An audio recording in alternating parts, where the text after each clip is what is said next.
From JBS Studios in Greater New York, this is the JBS News Update with Teisha Bader. I'm Teisha Bader with the JBS News Update for Friday, February the 21st, 2020. A woman believed to be Palestinian tried to carry out a stabbing attack today at a popular Jerusalem tourist site. The woman, believed to be from East Jerusalem, brandished a knife and tried to stab passersby at the Tayelet, or promenade, in the East Talpiot neighborhood, reportedly yelling Allahu Akbar, God is great, in Arabic. Several bystanders were able to restrain and subdue the woman until police arrived and detained her. And last night in the West Bank, a Palestinian driver accelerated his vehicle towards a group of Israeli soldiers stationed at a security checkpoint in what is believed to have been an attempted car ramming attack. The soldiers shot at the man, injuring him. His condition was unknown. No IDF troops were hurt. And a balloon carrying what appeared to be the warhead of a rocket-propelled grenade was once again found, this time near a house in the coastal city of Ashkelon this morning. Launched from Gaza, police sappers safely defused the device.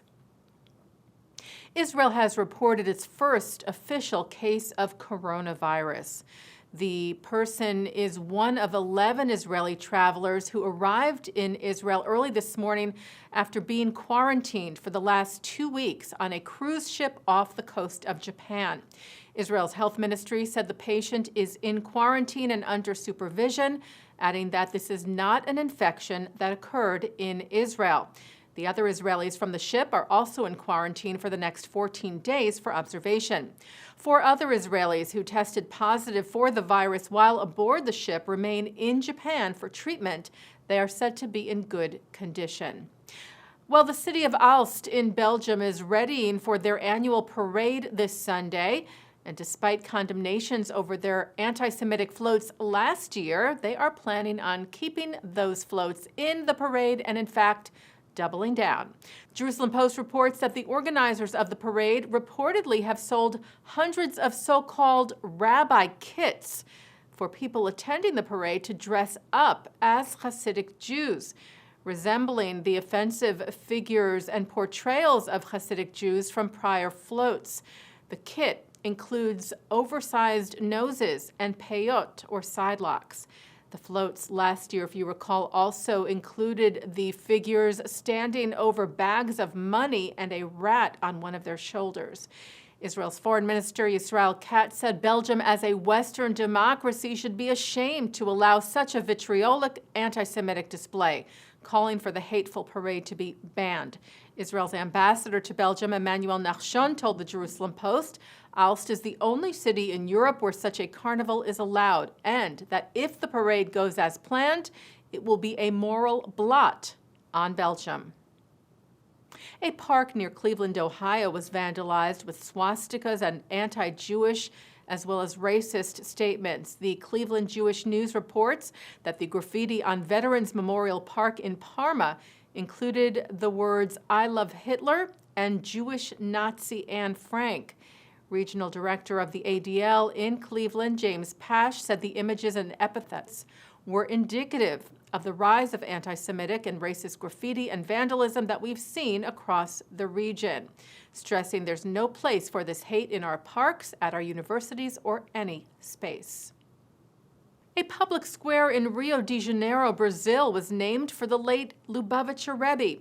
Jewish and non-Jewish leaders attended the ceremony Wednesday to honor the legacy of Rabbi Menachem Schneerson.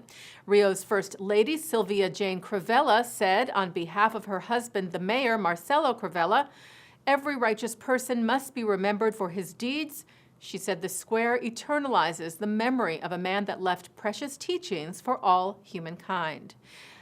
And mayors, municipality leaders, and activists from around the world joined Israeli, Jewish, and Arab mayors at Muni Expo 2020 this week, the annual International Municipal Innovation Conference held by the Federation of Local Authorities in Israel, taking place in Tel Aviv. Muni aims to share new technology and ideas in urban innovation for improving the quality of life of cities. Well, the shores along the Dead Sea in Israel are usually barren with only the colors of sand, earth, and stone. But thanks to long periods of rain in the area this winter, the region is full of radiant colors at the moment, with beautiful wildflowers seen in this photo essay shared by the Times of Israel, stretching about 4 miles between Kibbutz Kalya and Ovnat. Seeds can lay dormant in the desert for years, the Times of Israel piece said, until there is enough water for them to germinate.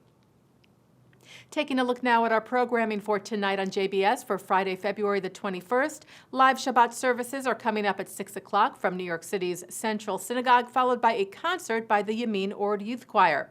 At 8, Bernard-Henri Lévy discusses the changing role of America on the global political scene. At 9, it's the film Vitch. At 10:20, Kabbalat Shabbat from Hampton Synagogue. And coming up right after this newscast, a look at this week's Torah portion. And that's the JBS News Update for Friday, February the 21st, 2020. I'm Teisha Bader. Shabbat Shalom.